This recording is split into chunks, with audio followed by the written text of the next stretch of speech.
Nos pensées, 23 janvier. Que tout ce qui est pur soit l'objet de vos pensées. Philippiens chapitre 4, verset 8. Nos pensées sont d'une grande importance en regard de ce que nous sommes et serons.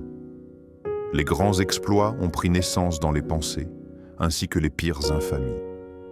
Celui qui un jour sera un commerçant a conçu bien des projets avant de le devenir, aussi bien que pour toute autre carrière. Celui qui est voleur formera premièrement des plans pour se procurer ce qu'il désire. Au moment où j'écris ces lignes, je viens de recevoir un appel téléphonique disant qu'un homme s'est suicidé.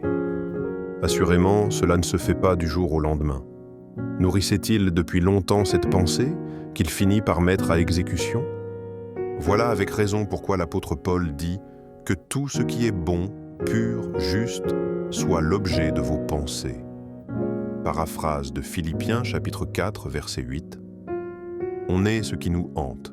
Jésus dit dans Matthieu chapitre 12, verset 34, que c'est de l'abondance du cœur, c'est-à-dire des pensées que la bouche parle.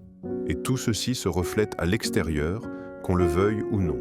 Dieu dit à Caïn, « Pourquoi as-tu mauvais visage? Le péché est à ta porte ?» Paraphrase de Genèse chapitre 4, versets 6 à 7. Quel est l'objet de vos pensées? Puisqu'on peut nous lire extérieurement, prenez garde à vos pensées. Nourrissez-vous de ce qui est pur, de ce qui est saint, de tout ce qui est digne de louange. Formez plans et projets avec Dieu.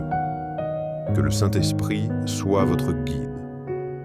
Entretenez-vous par des psaumes et des cantiques à la louange de Dieu, et vous serez ainsi une bénédiction pour ceux qui vous entourent. Vous aurez ce reflet de la présence de Dieu en vous.